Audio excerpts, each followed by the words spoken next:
Thank you for your time, everyone. I want to review with you today some old paintings of Jewish and Christian lives. But before we begin, this image you see on the screen, I want to ask you, is this image accurate?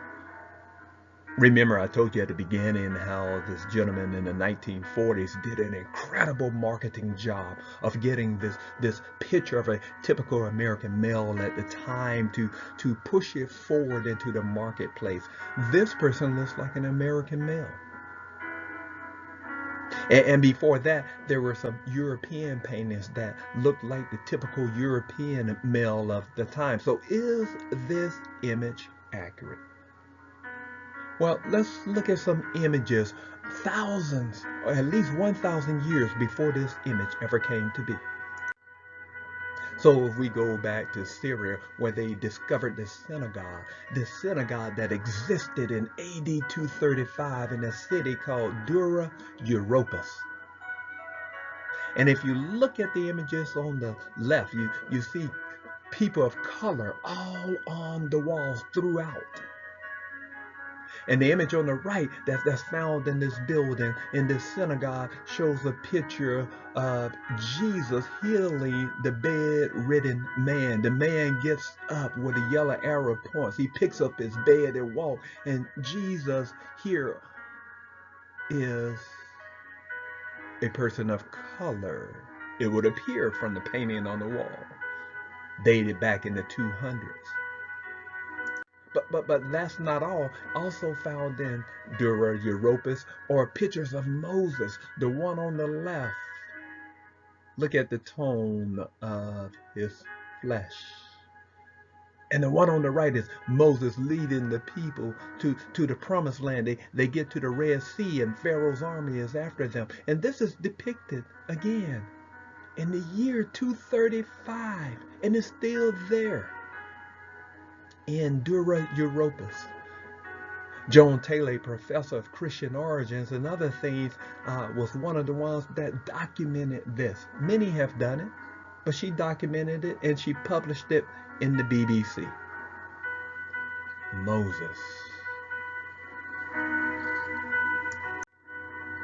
But look, leaving Syria, leaving the Middle East and going to Rome, Italy, to the catacombs. And we find on the left side in the 4th century AD, that's in the 300s, Christ between Peter and Paul's, again in the catacombs. And look at the complexion of each. People of color. And on the right, in the 3rd century AD, this is in the 200s.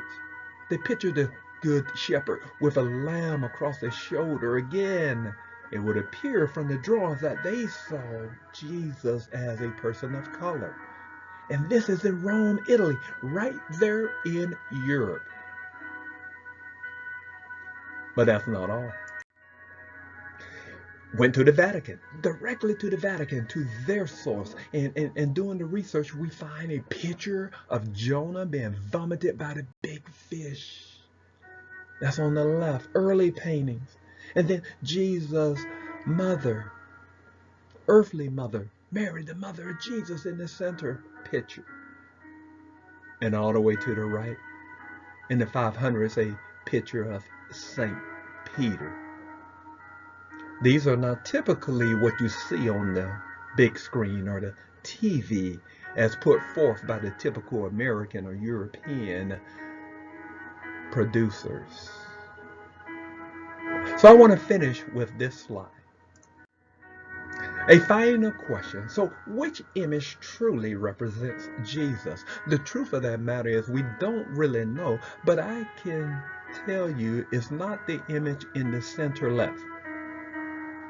The one that the great marketing commercial artists put forward and got spread throughout this nation, through Europe and around the world because of his clever marketing scheme. That is not a picture of a typical Israelite, a typical person in the Middle East. So, is it more like the picture above him? Or more like the picture below him? Or maybe like one of the pictures to the right of him? Remember on the catacombs, on the walls in the year 235, all of the people of color on the wall. Which one is more representative? The pictures from back then, closer to the time when Jesus lived, when they took pictures of people who looked like them and placed them on the walls, or the pictures of over 1,000 years later that was put forth by Europeans and Americans? Which image is more accurate? Well, I'll leave you with this. If you are a person of color listening and watching today, just know that you are blessed and highly favored. If you want to see God's greatest creation, look in the mirror. Yes, it's you. And once we know who we are and how much we're loved and just how blessed we are, then we can be who God has called us to be. Learn and fulfill our purpose by doing what He called us to do. You, my friend, are blessed and highly favored. Happy Black History Month, and God bless you.